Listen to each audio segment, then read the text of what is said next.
So like often when I work with athletes or even in my sessions, I go, it's the 1%. So like I'm looking for one small tiny shift. I'm like, what would be the 1% if you wanted to live a healthier lifestyle? This is philosophy. Like I'm going to take the stairs instead of the elevator. All right. Like, okay, great. One time next week.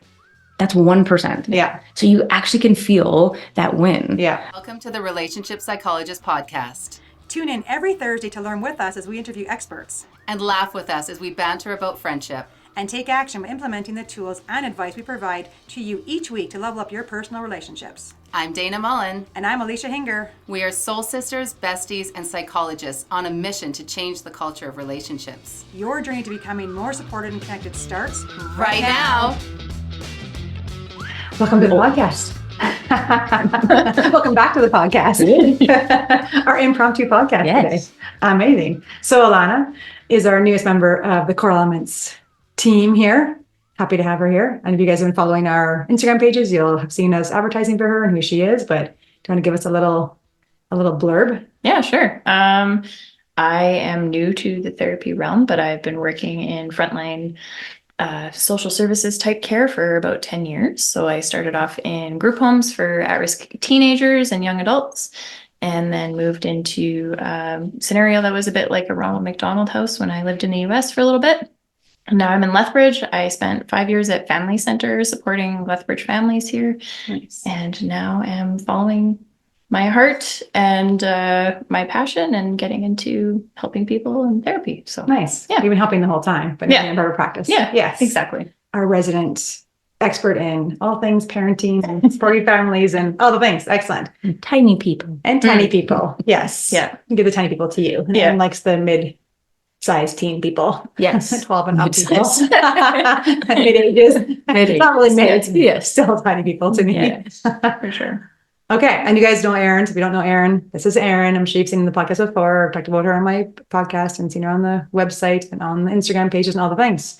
Erin's our teen ADHD coach, athletic performance, Heinz all the 57. things, all the things, all the things. Cool. Okay. So tell me what you guys wish you knew. So you both are not new to frontline work. I started off my, career obviously in frontline work too, working at jails and group homes and frontline treatment centers, all the things. Because we know we learn all the things about how to treat and how to, clinically do our job with clients. What we don't learn is how to take care of ourselves in that process. And often, we see, I don't know how people you guys see, but I've over years seen lots of first responders. I get lots of those in my office. Yeah. Today, that's probably my biggest clientele with the equine therapy is first responders who come years later and haven't done any kind of self-care. Yeah. We'll talk about that in a second. And are in distress in all the ways, in relationships, in their bodies, in disease, and in, all the things. Yeah. So what do you wish you would have learned, or what are you doing now that you wish you would have learned earlier in your frontline careers? Mm-hmm. Yeah, that's a big question. There's a lot there. There's lots. I think, like you said, the focus is very much on how you serve others and not how you serve yourself. Yeah. We're kind of given these little tidbits of like, oh, make sure you take care of yourself, make sure you're sleeping, make sure you're doing all the things. It's like when I worked in the US, they have very lax labor laws there. So I was basically on call 24/7. Wow. With really high needs kids. And so I could get a phone call at any time of day or night, and I would find myself like being triggered by the sound of my phone, like that stress response would come up immediately.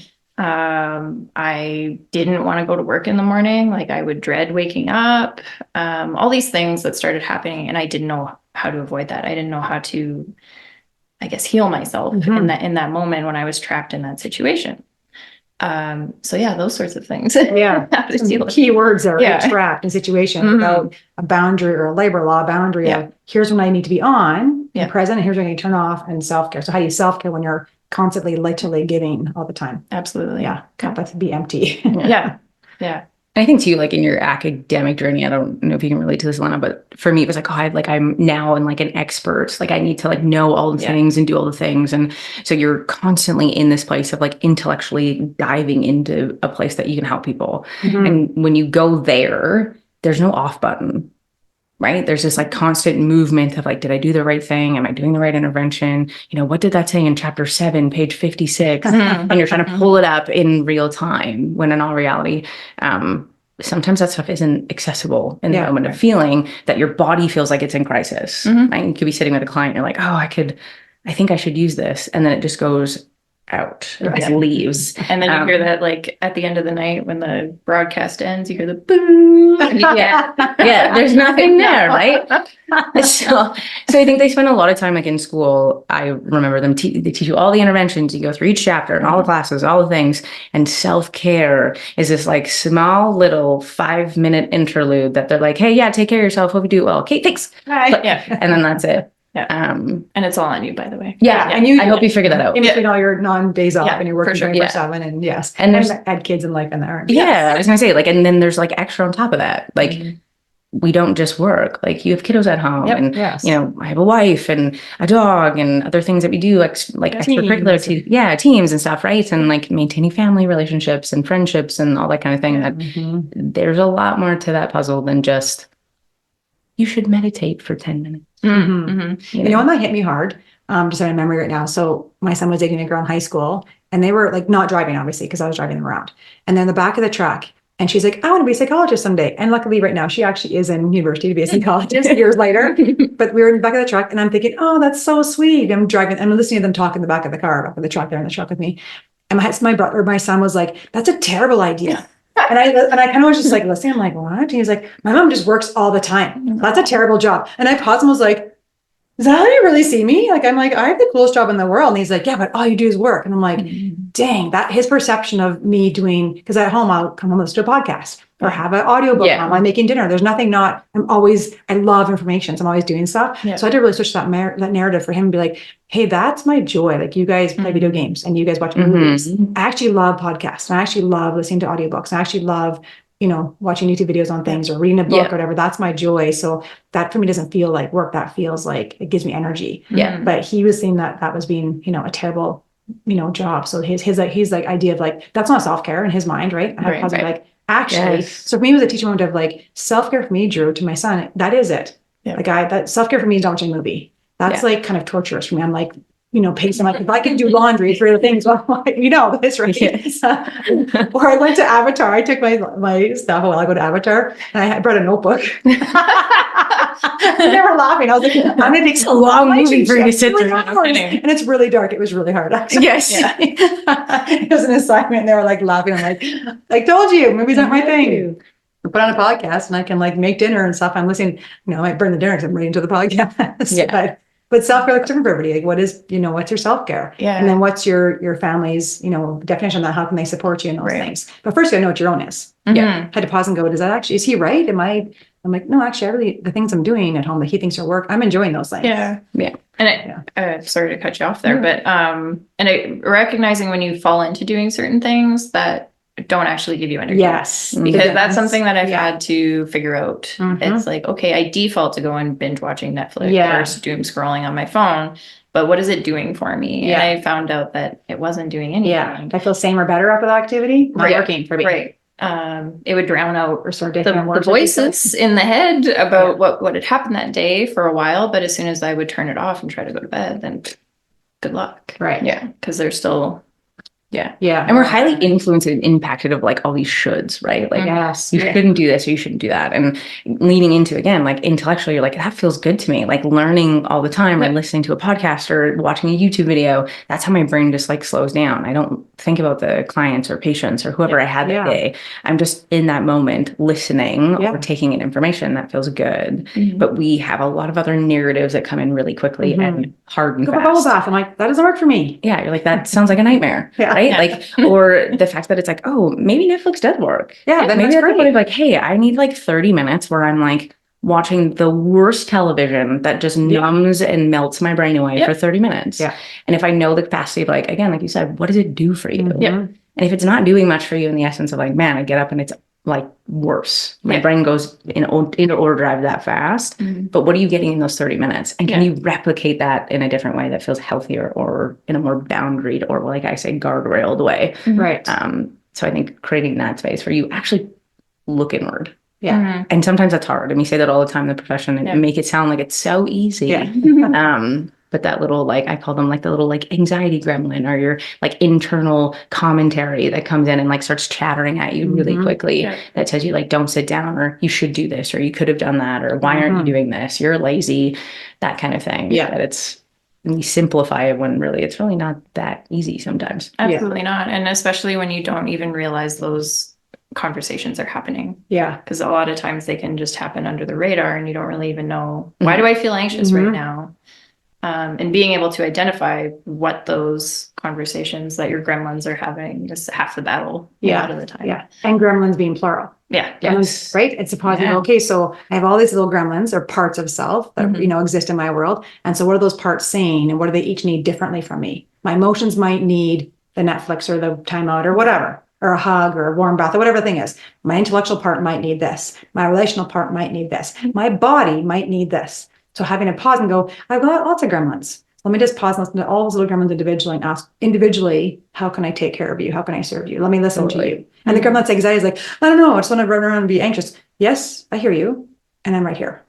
Like there's not an actual lion in the room with us. There isn't a tiger hiding back there. Right? Exactly. No. Yeah. And I think in school, what ends up happening is you get into a space of like, oh, I don't know how to listen to those anymore. Or we learn so much about like holding space. Alicia, you call it the container. Like we create this container for our clients. They're like, okay, I'm going to focus really hard. I got to create this container, this space of sometimes just silence. You just hold it, right? I hear you. I believe you. We validate, we affirm, we do all the like hot button words, right? Clarify and paraphrase and all the things.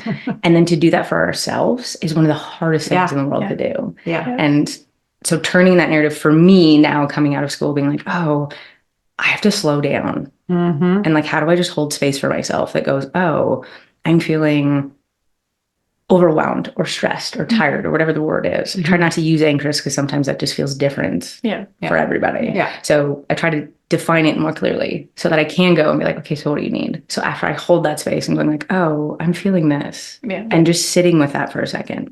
That's the key. Like that's actually the key, because if you're just thinking about all the time, you're holding space for just your thinking. You're just your narrator. That's all you're holding space for. You actually need to pause. Like if you're listening to this right now, just pause for like 10 seconds. And go internal. It sounds maybe crazy if you've done it before. And just do like a mental, body, physical, emotional, scan of your systems, of your gremlins, if you will. And just do nothing to listen for a second. That's where the space is, to be like, I actually have to pause, go to the bathroom, go in your car, take a pause and scan. And the longer, the better. Because often when I first scan, like I meditate, it's first my busy brain that has to have to, and I'm not going to shut my brain off. It doesn't happen. What I do when I meditate is I hear it. I'm like, I hear you. And I'm actually going to pay attention to my body. So go ahead and spin for a while. I'm listening to my heart rate's doing this. What's my big toe doing? Oh, what's my left hip doing? Like I start to scan parts of my, right? Oh, what are my emotions doing? How about my memories? How about my relationships? I'm starting to scan all different parts of me. And as I'm doing that, my busy brain, those, the little chatter is so distant. I'm not seeing, I can't hear it anymore. Until I go, hey, are you still there? And it's like, yeah. I'm like, oh, you're still there. Good. Go back over there. Go back in other parts. And I'm hearing what each part needs. So that is the key.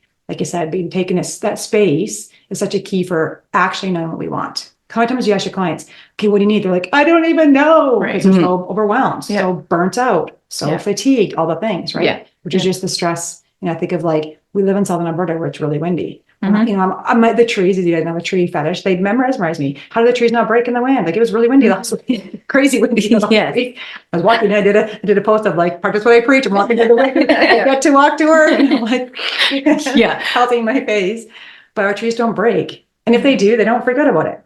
But they bend, they adapt, and so that space, pausing, listening to the parts of us and what they need, helps us to listen to those things. Doesn't mean there's not external wins. There's going to be external wins.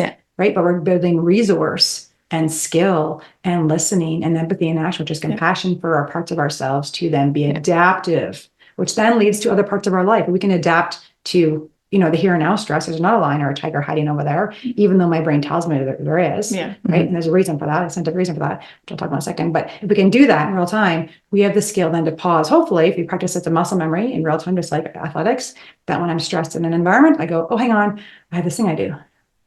Okay, now I'm resourced to deal with whatever this new storm is. Right? I think what's really cool, and we've talked about this before, is like, it's not saying, I'm anxious or I'm overwhelmed, but Yeah. So we try and like shove this thing down on our Yeah. big toe and being Mhm. like, oh, like that'll be okay for later. When the Yeah. reality is you're just, turning up the heat on an already boiling pot of water. Yeah. So what you said, Alicia, was like this and Yeah. Mhm. that this can exist and Yeah. duality is not something we should fear. No. It's okay to sit in a room with someone who doesn't have the same opinion as you, or maybe doesn't live the same life. And we can actually exist and have a conversation and do all the things. Yeah. The same thing with your internal parts. They can have something. Say like, I believe you. Yeah. Right? That little 5-year-old that's like scared that there's a boogie monster under your bed. Yeah, I believe that 5-year-old is really scared. Yeah. And here's what else. Yeah. So it can live in two spaces. You can have that big, big feeling, and we can create a calm environment that we can hold that feeling a little bit better. Yeah. And it doesn't like take over our entire being. Yeah. And to do that for others. Like what Yeah. you said, to be able to do that for others. If I can do that for myself and good practice at it, I'll be skillful to do that for you to be like, oh, you're coming at me with your anger or your rage or your frustration or you're tired or whatever it is. And that's a part of you that's I'm seeing, but I know behind that is actually this and this. Like I know behind that is this stuff. I'm not going to react to this 5-year-old that's trying to get they're hangry. Mhm. I'm gonna hold space and be like, you can't, treat me that way or whatever. However, here's a granola bar. Yeah. Or how I can see that you're this right now. I'm gonna validate what's happening for the 5-year parts of you that are maybe you're not aware of. That's being a skillful partner in all relationships. And actually makes your work less hard. Yes. Like I often now talk about a time when Alicia fishbowled me and I was working so hard with a client, like so hard. And I was exhausted after the session, was like, I'm done for the day. Like I'm out. Yeah. And the reality was like, oh, and she said to me, stop working so hard. Yeah. Don't work harder than your client. Yeah. And for whatever reason that day it was like, I couldn't get it in that thought process. So I think for anybody in like service providers or support work, nurses, LPNs, teachers, those people that come in and they have to work to kind of gain that rapport with a client or with a student or whatever. If you're working harder than them, like that gasses you. That's the point that you're like, oh, my tank is empty. Yeah. So having the space where you learn to hold that container, you actually creating more space and less work. Yes. Because your client gets just show up. Show up. And then so do you. We're collaborators. We're Yes. together. We're co-creating whatever. If Yeah. it's a healthcare issue and I'm your nurse, I'm your doctor, I'm your aide, whatever I am. I'm listening to what your needs are for your parts. I might help to tease out some of those parts for you. I might help to guide to listen better. And then we're going to co-create what it is. Same with the students. Help me with your math, helping you with your English, help me with whatever your topic is. And I'm going to help co-create this learning environment with you. But I can't force feed you because that disempowers you and then exhausts me. Yeah. I like the tree metaphor. Yeah. I've used that before too with a client where if we see a tree, like you said, struggling in the wind, they maybe lose a branch. Yeah. Do we look at them and think of them as any less of a tree afterwards? Yes. So like, how do we remind ourselves that we're still us, even though we may have gone through a really crappy day or done things that we maybe weren't so proud of or said things that we didn't mean? Who are we at our core? And sometimes the gremlins get a little loud and it's hard to tease out those messages from like who you actually are at your very center of your person. And they don't teach you that No. in school. No, and you just like shove it down, right? You're like, no, I'm fine. Like I'm not tired. I'm not stressed. I don't have kids screaming at me or a husband that needs me or a wife that wants my attention. Like none of that exists. I'm fine. Yeah. And then the more Fine. fine. F you were. Yeah. Right. So like I'm gonna keep moving forward. And then reality is not only are you kind of showing up with less of you in your relationships, you're showing up less with yourself. And when I talk about this with clients or even athletes, the more we shove that down, the more we're disconnecting from our own internal identities. So how many clients do you sit with and you're like, hey, like, who are you? What are your core values? Like, what do you believe in? Like, what are the standards that you want to live by? And people look at you like you have 12 heads. And they're like, I don't know anymore. To be kind, or like just something really generic. Or they start talking about another person. Yes. They start talking about their partner. They start talking about their kids or their boss or whoever it might be. They've just totally lost that sense of like, what do I want? Who am I? And how do you define it? Exactly. Right? It's a big deal of being like losing that identity or losing that part of you that goes like, oh, that's my compass. Well, it's interesting. Let's go back to what I said earlier, where I was going to go back to. So think of it in the animal world. There's a video on YouTube. It's on National Geographic, I think, where they dart that polar bear. I've talked about it before, I'm sure. Oh, yeah. Where they are following a polar bear and they dart him. And the guy and if you listen to it, it's kind of disturbing to watch because the polar bear is frozen. They're doing some medical stuff. And the vet in there is like, just watch. He's going to have a grand mal seizure. And within 15 minutes or less, he's going to be back to normal homeostatic levels, like no more cortisol in his body. So sure enough, they dart him, they do all the things, and then they watch him after, and he has this full-on seizure. And then within minutes, he's back to his normal state. So that's the idea. Our animal instincts are meant to be. Adrenaline, I mean, our fight or flight symptoms are actually brilliant to keep us alive. Yes. When there's a lion or a helicopter, like something that's scary chasing us, it's going to keep us alive in a state of threat. The problem is, as humans, we don't do the grand mal seizure. We don't do what a bear or gazelle in the safari would do and shake it off, literally move our body and get it out of our system and then go, okay, now I'm back to baseline. Right. Instead of that, like, because as far as I understand, it's like a 90-second repetitive cycle that we have. Adrenaline goes in our system, about 90 seconds in the system before our frontal lobes go, is it a real threat? Right. And then we go, hang on, let me check. No bears. We don't do that. We go, hang on, no, there's no bears in the room, but that one time, there might be coming, because in the future there's going to, and then we go, okay, good, stay in the threat. And then 9 seconds later, it's coming again. Okay, stay in the threat. And we do that for like years of our lives. When really 90 seconds, it's a repetitive cycle. Yeah. Depends on what you read. That's kind of from my understanding of the history. So 90 seconds later, if we pause and go, hang on, right now, as you listen to this podcast in real time, there's storms, there's the winds. If you're that tree metaphor, you're like, is right now a threat? Is right now the moment a threat? Yeah. The fact that you're listening to this podcast probably says no. You're probably you're probably not under attack by a lion right this second, because you wouldn't listen, you'd be fight or flighting. So you actually wouldn't be listening to us right now. If so, right now in this moment, taking the truth of, it's probably not a threat right in this second.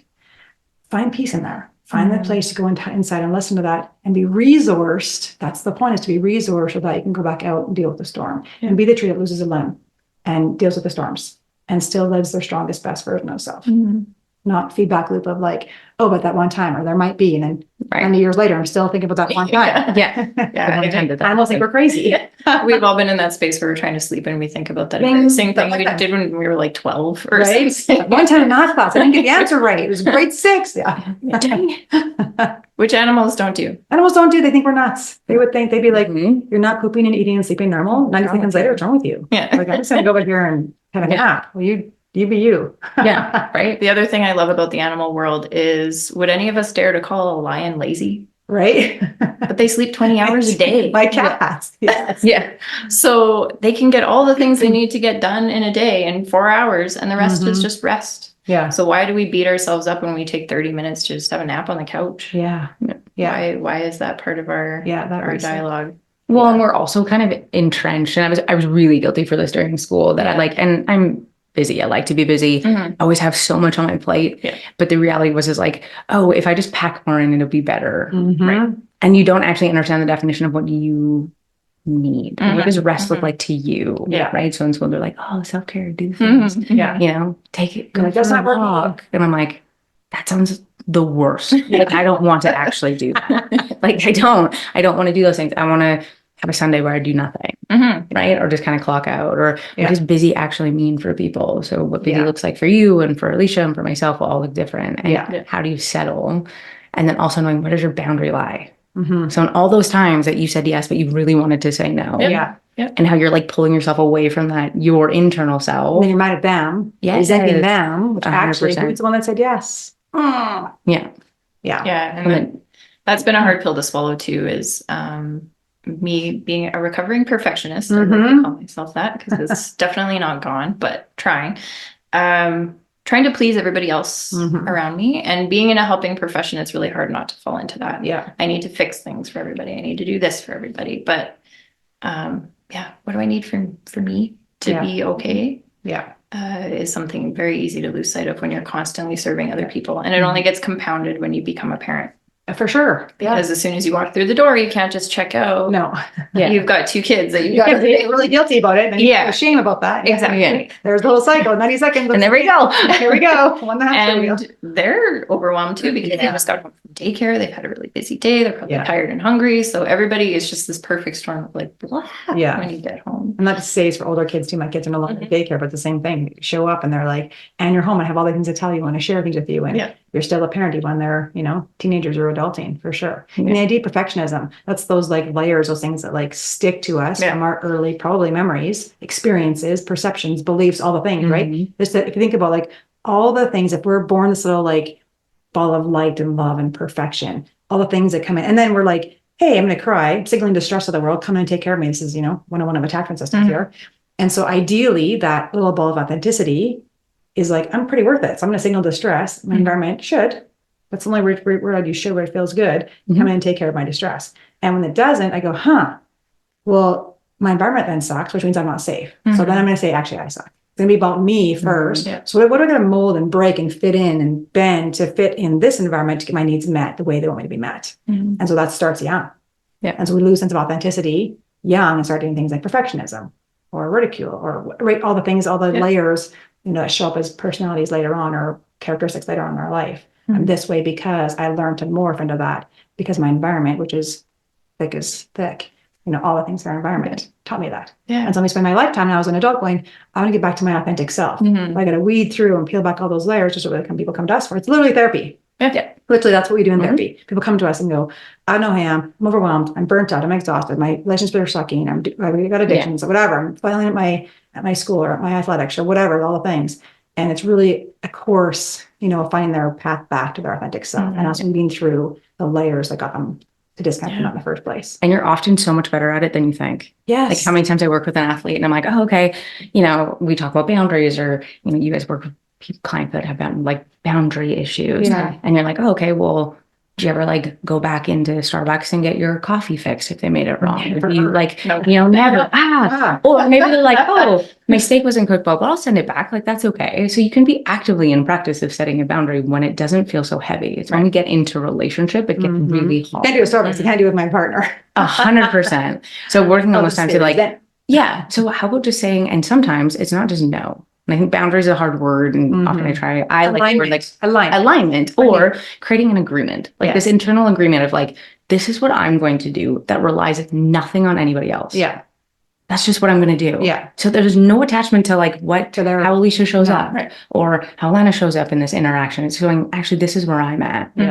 And that's okay. So learning that space and then going, oh, I'm actually much better than this than I Yes.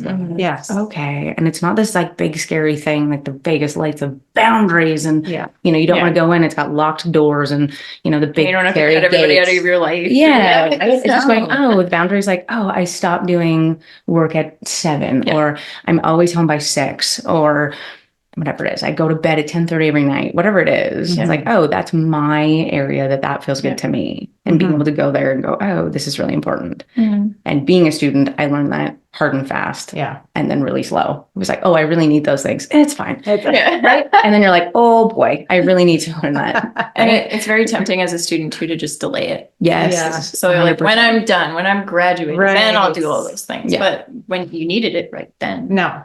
And that excuse just carries on. When I'm busier, when I have the car paid off, when I have the kids in college, when when my parents are in the old folks' homes, when that just continues to delay. And then these small little moments, in between client, right? You'll be like, oh, I'll have a snack in between, or I'll do my notes in between clients, or I'll do them then. And it's oh, no, didn't do that. I maybe went to the bathroom or did whatever. So or did this. Yeah, right. So I just need to shut my brain off for a second, right? So I think that part too, I think is relatable to anybody in the service or supporting industry. Absolutely.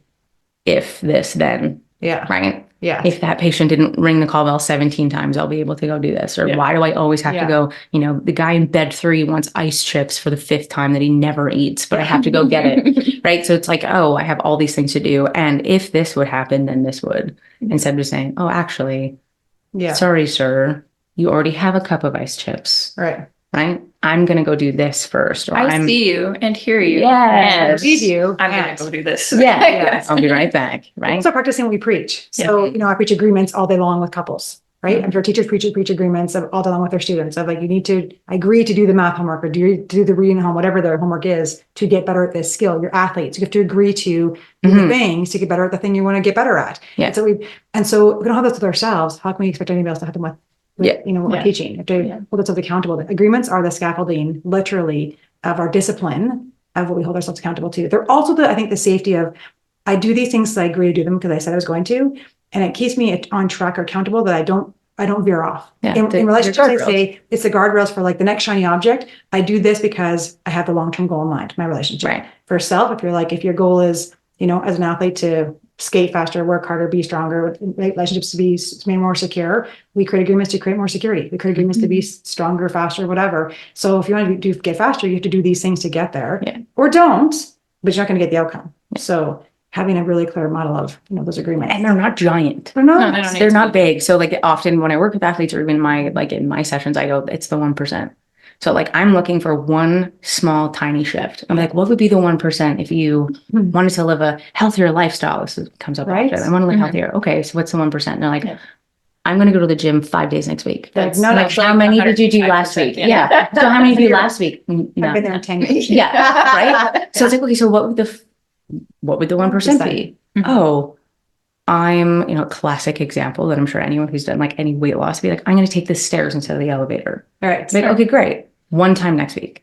That's 1%. Yeah. So you actually can feel that win. Yeah. And if you listen to the podcast with my wife, she says, celebrate the wins. Yeah. It's like a slogan we have everywhere. Yeah. Right? Like celebrate that win. Yeah. That you did one thing extra this week, just one, Yeah. that put you towards that agreement. Yeah. Right? Towards that end goal of your why. Yeah. When I work with athletes, it's the same thing. So Yeah. you want to get quicker, have a harder shot, do the things. What's the 1% that you can do better today?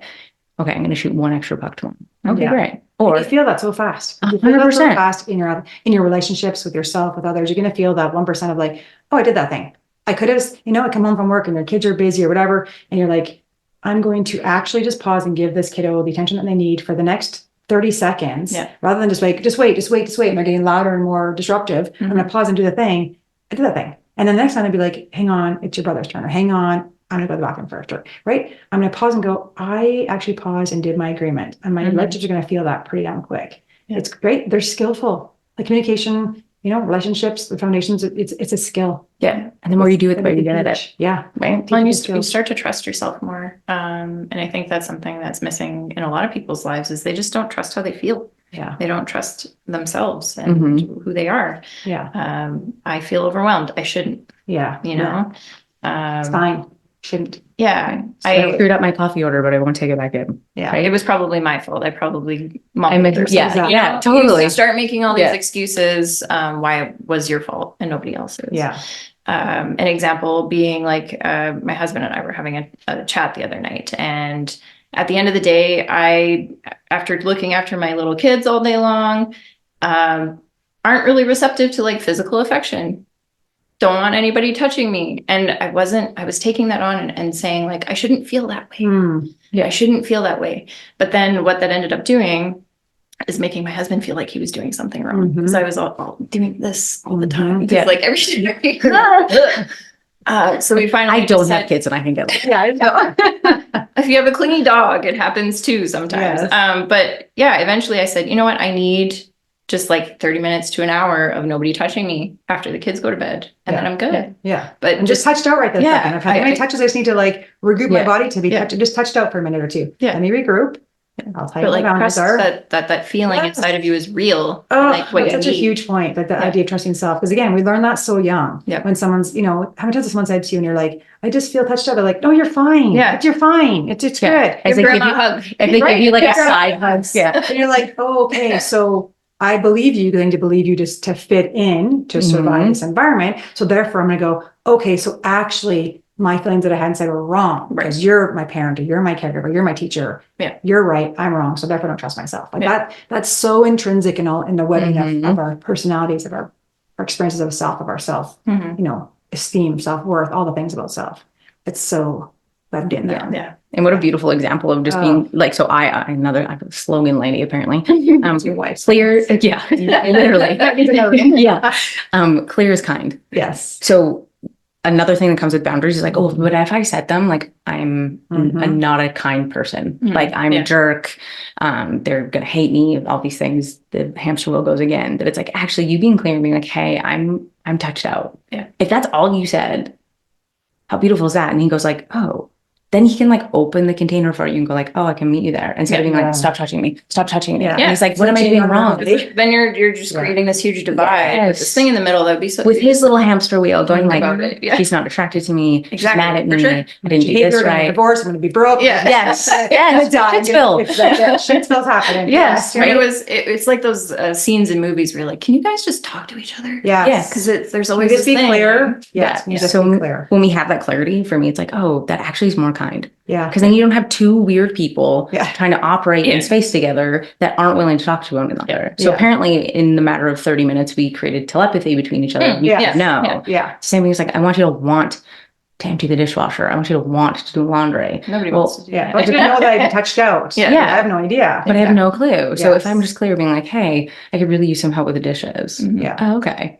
That's what she's, slamming the cupboard about or Yeah. doing whatever, right? Like how many times have you done that? Like slam something down, be like, they're going to notice now, right? Like, no, they're not, because they didn't notice at first because they had no idea what's going But on. they're gonna notice. They're gonna assume it's something else. But now I'm Yes. like, oh, I really pissed them off. Was it last night? Was it that thing? Yeah. Now I'm right now I'm in my own fight or flight system. Yeah. Yeah. That's true. So finding that acknowledgement of like, oh, all those old narratives come up, which, and I talk a lot about like those core beliefs. So all those like yucky things that happen, they get stuck there. Like, oh, I have to be perfect, or I can't make mistakes, or like I'm not good enough. Yeah. Right? That's I often can't when speak my truth. Yeah. I got torn down or shut down, or it wasn't true, or told that not to believe myself. Yeah. And those We're adults now. rounds. Yes. The benefit of being an adult, we get to do adult things and go, actually, those beliefs, which are just thoughts I've had 1,000 times, maybe they're not even real, most of them aren't real. I can change those and go, oh yeah, my body says it's touched out. I can speak that truth. And really, we know that vulnerability is birthplace of connection. Welcome, Bernie Brown, right? That's what it is. So when we speak our truth, it's vulnerable to speak our truth. Yep. That's why it's hard. Anything that's vulnerable is going to be hard to do. But in vulnerability, your partner can go, oh, okay. Well, I'm not. I want touches. Yeah. Right? We can have that. We can have that conversation. And you'll give me 30 minutes. Give me 30 minutes and we're good. Yeah, exactly. Just need a minute. Yeah. So I think that for me, if I like circle all the way back and being like, as a student coming out of it now, is that the things that we want our clients to hear and like practice, like those are things that I was like, oh, I had to learn those and still do. And now it's just a shift. It's just a shift to being like, oh, right. Now this is the container I hold is different because I'm not a student. I will always be a student. I will always be learning, but not officially under an academic roof of someone that it's like, oh, I'm continually learning, but the learning just feels different. Yeah. Well, and there isn't that pressure to perform too, because there's whenever there's a grade attached to something, there's this pressure that comes with it. Yeah. Which is where the perfectionist kind of there's a whole other topic. I just feel like a whole lot of thoughts about that. I just feel I can like settle into more authentically showing up. Yeah. Like the best sessions I've ever had are the ones that you're just like authentically there. Can I go back to the fishbowl and being like, I was not there. Yeah. I was like I was in another land. Like trying to back in your I want to be like, it's okay. You're okay. You explode. Yeah. Right. So like when I'm not present, I'm trying to go through the textbook. I'm flipping through the pages when it's like, oh, right. Sometimes it's literally just leaning back and going, believe you. Yeah. And how powerful that can be. That's huge. And doing that for myself of going like, oh, I believe you that you feel overwhelmed. Yeah. Okay. There you go. And I will naturally take a breath. When Yes. I the responses are pretty natural. Our parts are pretty built into our system. And really, if we just got out of our own way most of the time, this body, this emotions would just go through us and go, okay, we're good now. Let's go back to peeing, pooping, sleeping again, like the gazelles. Like it would get out of your way. Yes. Most of the time. Right. Or how often have you had times where you're like, I laugh all this time. As a therapist, I'll never say this. I will never say this. And I'm never going to ask someone to I do did that this. lots as a parent. Right. So like one of the things I always say was like, I'm not going to give these like useless things. Like no one's going to want to do that. Right. So like breath work being one of them. And being like, now it is actively in almost every session that it's like, this is the one thing. And we do it all the time. Naturally to live. So if you can just bring a conscious effort to that for 1 second, that's 1% better. Working with athletes, working with parents, like any type of kind of ailment you're experiencing, that breath is actually a really important place to go. And I used it. Yes. But I'm like, as a therapist, I'm never going to give that. I'm never going to say that. And it's like, well, actually, it's one of the best things. But I think it goes into that profession being like, I have to give a better intervention. It has to be really, yes. When it's like, oh, imagine if you just, the flavor of the week that Alicia and I were talking about was like, imagine like exhaling through a straw. Which I actually went and bought. I have straws in the office. Yes. And like literally I just blowing a straw for a sec. And I had a client with me that literally, and she was like, oh, and I was like, well, give it a go. And she's like, oh, wow. Yeah. And it's like, yeah. And it's like, I guess that's my brilliance for today. Right. Like, so I think not working harder than you think you have to. For sure. It's like bringing that space down and being like, oh, there's actually things we naturally do. Yeah, exactly. And that statement, I believe you. I think for a lot of people, they just want to be heard. Yes. Be heard. When I say something, I want someone to say, oh, yeah. Yeah. And my couples will argue, like I'll say to the partners, tell your partner you believe them. They're like, I don't want to validate their craziness. I don't want to tell them that. I'm like, you're not saying I believe what you believe. No, I'm just believing that experience is your experience. exactly. Yeah. So you might think the sky is falling and whatever, I believe you. I believe that's your experience, what's happening. Yeah. So it's not about validating that you believe the content. Get out of content. I did a post yesterday about that. Get out of content. I know it's fun and it's exciting and what happened. We want to talk about the content of the car accident. Let's actually just heal the wounds first. Let's go in there and connect first. We'll talk about the content later. We're in a good space. Yeah. But I believe you does that. It disarms the content. Yeah. I don't have to defend my position anymore because if you believe me, I can stop defending myself. And I can relax and maybe get vulnerable, maybe speak those truths, maybe be the kindness that's being, aligned and vulnerable. Yeah. In one of the parenting classes I used to run at Family Center, we use this video. It's called "It's Not About the Nail."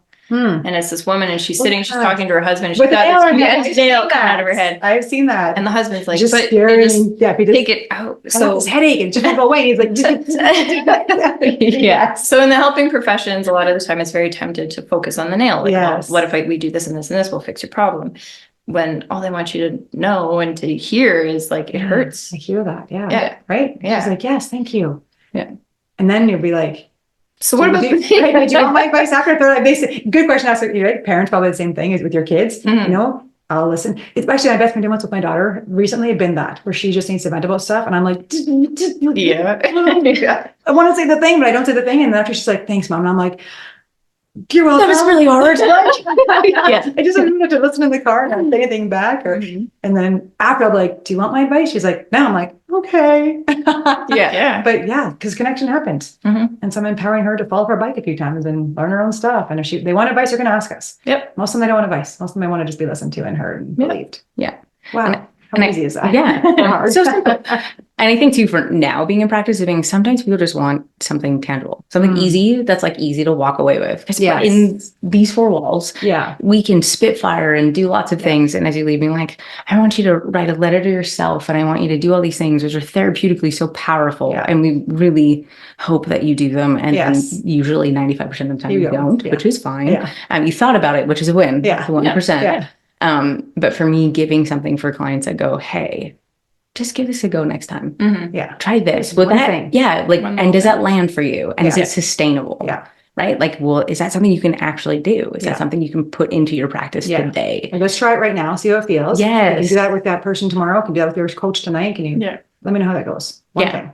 Yeah. So then I think for us anyway, or for me as a practice, like that's my route, which I didn't think that wouldn't be it for me as a practitioner, but now being in it, I'm like, oh yeah, like definitely how I want to approach things. It's being like, I want to give you some sort of something. Because people don't come here being like, I'm amazing and things are great. Right? They're like, I'm feeling, please do. But like, I feel a little out of control, or I feel like things are just getting, slipping out of my hands, or, my relationship is breaking down, or my kid is out of control, whatever it is. So giving them that one thing that says, hey, let's dissipate that tension just for a second. So, I really like that point too. And I think coming out of education, there's this pressure again to be offering interventions, to be fixing things, to be this huge light bulb moment for everyone. It's like the relationship thing that you were saying, just being there with someone, witnessing them,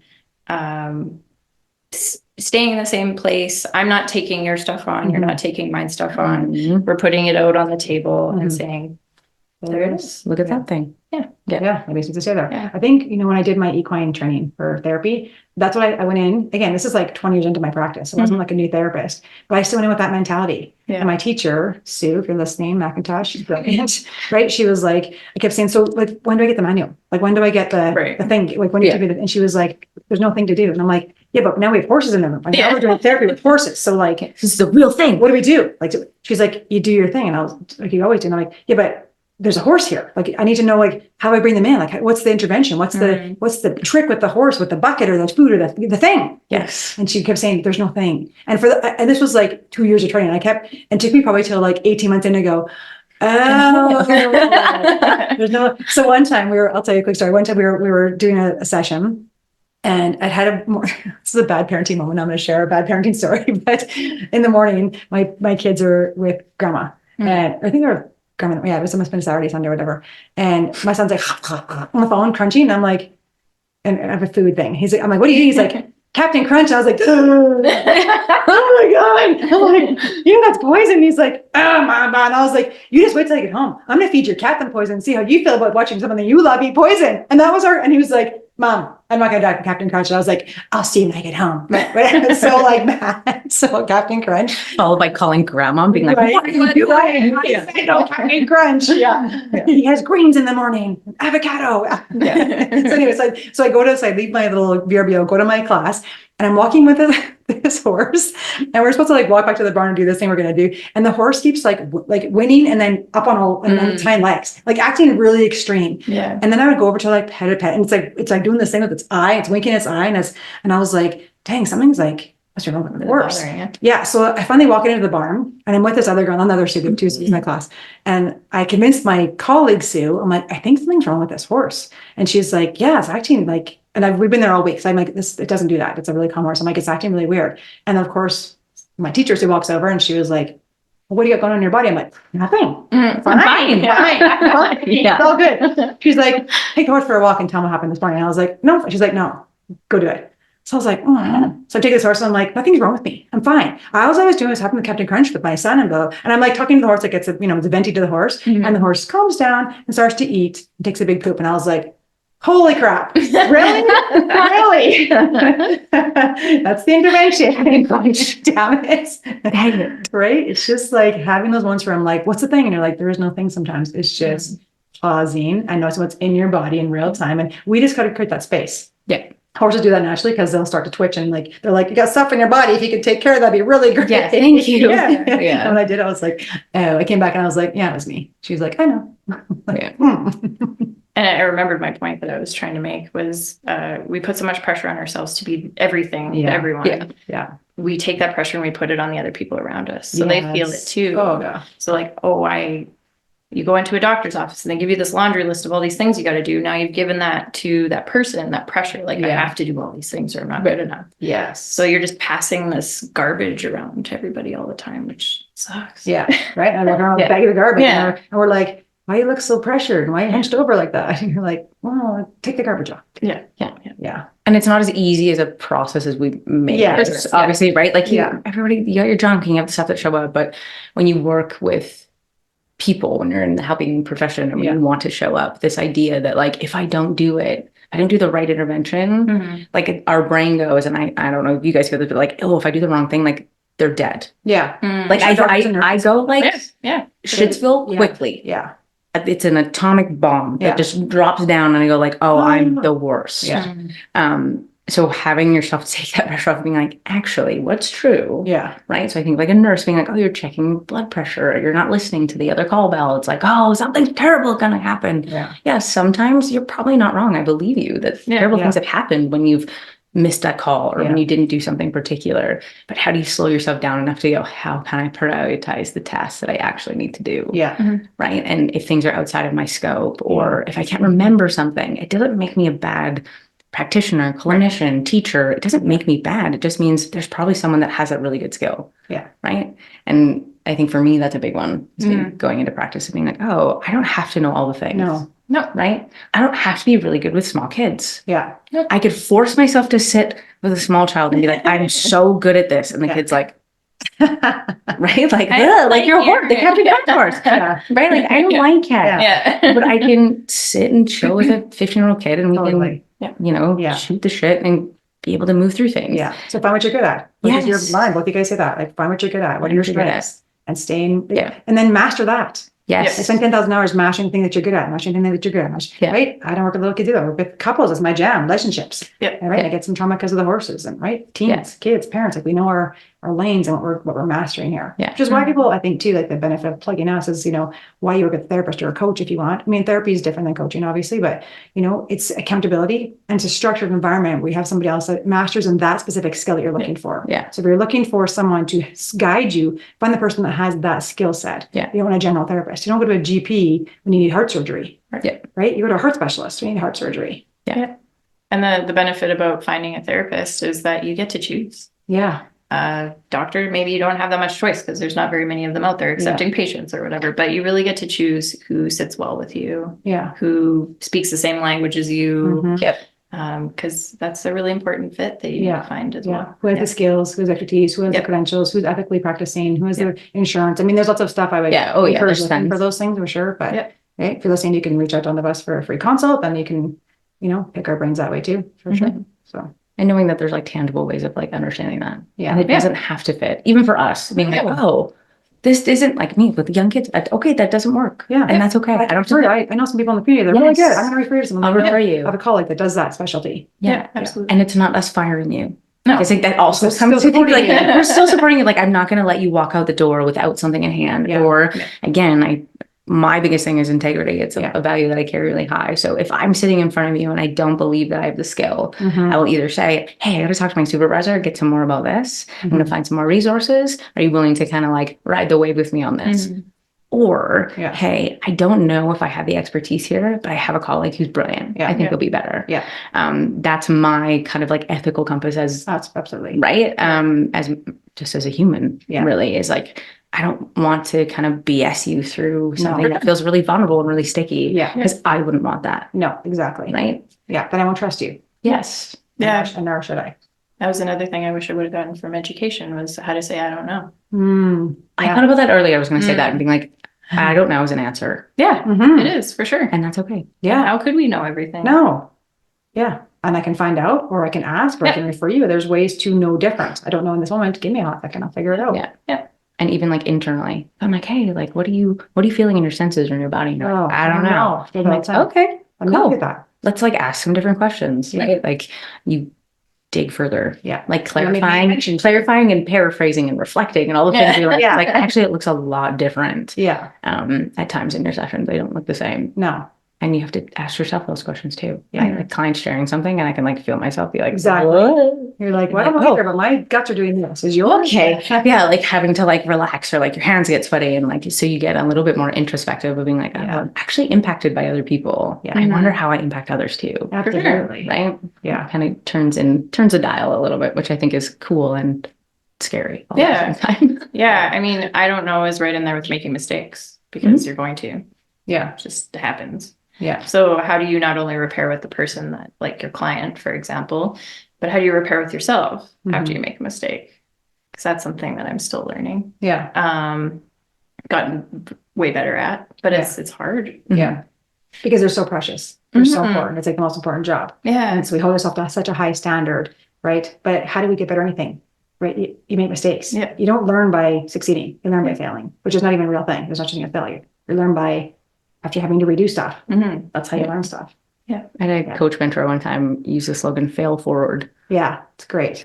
So, and again, not necessarily that it's failure, but it's like, oh, is it failure if you're still moving that direction? Yeah. Yeah. Exactly. So using that I use that with athletes a lot and being like, Yeah. oh, okay. So what actually can we do? So Yeah. that shift, I work with a lot of hockey players. So it's like, oh, that shift you just had and you're really pissed off. That happened literally in the first period and now we're in the third. You've lost 40 minutes of a game Yeah. because you're so stuck Yeah. on that one play. 90 seconds, dude. Let's go. Yes, right. So as a coach or a mentor or Yeah. even, individual athletes at certain times, finding those strategies to be like, how can we get you to get there? That's that tangible piece of like actively outside these four walls when you're in the game, in the thick of it, when things aren't going your way, how do you click in and go, oh, right.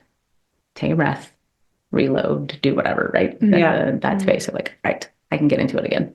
Instead of being stuck in Shitsville Yes. and setting up camp Yeah. and buying a house and, just like, oh yeah. Okay. So if you were going to say a slogan for like your passion, your jam, your therapy slogan, you're going to put you on the spot and make one up. Now your anxious parts are going, oh shit. Oh man. I have so many. You have so many. Like, have you met my wife? What's your today? You can change your mind tomorrow. What's your today slogan? Honestly, my go-to one is clear as kind. Yeah. Okay. That would be my one. Yeah. Cheers. And I'm going to stick with the I believe you because not just for myself, but for the people around me. I've been using it a lot in parenting, and there's Dr. Becky. If you follow her on Instagram, she uses that a lot. Yeah. Is that And by that's Kennedy? Yes. Yes. Kennedy, Yes. Yes. I listened to her podcast and it like Yeah. literally changed my thoughts on boundaries and that slogan, I believe you. Yeah. Amazing. And it's so powerful. And Yeah. I've noticed it immediately with my kids too. Yeah. Because even if they're losing their minds over something so trivial and dumb, like I peeled their banana wrong, I can still look at them and say, hey, I believe that you're really upset right now. Yeah. And that's all they need from me in that Yes. moment. And I don't want to pass off this distress that I have and had with my own feelings to my kids. Yes. And that's the whole thing. And it's the same with clients. Yeah. I believe that that's how you feel right now. Yeah. Or in like any profession that you're like working with another human. Absolutely. Yeah. Yeah. Right? Like I think of like nurses or like teachers are the same. They're like a parent to like Yes. sometimes like 30 some odd kids Yes. that have a ton of different learning needs and like all the things. Yeah. And you just have to sit there and be like, home stuff. Yeah. right? Like, how do you bring yourself down enough to say like, hey, I believe you. Yeah. And right. Yeah. So that you can kind of navigate the waters together rather than being like, hey, I'm going to keep forcing you upstream Yeah. while you're screaming and yelling and throwing a fit. But you got to go to class. Yeah. Right. But I don't want have to get to, your but shoes you're on. gonna. Yeah. Right. Tie your shoes. I don't care if they're the wrong ones, put them on. Yeah. Okay. Yeah. Right. But slowing down enough, which I think that's a big one for me. Yeah. But that again is a whole other podcast. Yeah, I totally my podcast for sure. Awesome. Yeah. Okay. Well, thanks for sharing. Thanks for People having me. listening can Yeah. reach out. Watch us on YouTube. Listen to us on Instagram. All the things. Yes. Yes. Call in. Yeah, Get give us a a call. consult. Yeah. Consult. Lots of different kind of variations of what we do. And Mhm. I'm excited. Yes. Awesome. Yeah. Thanks. Thanks so much for joining us. We're really glad you're here with us on this journey. The best way to support this podcast is to subscribe and give it a 5-star review. See you next time.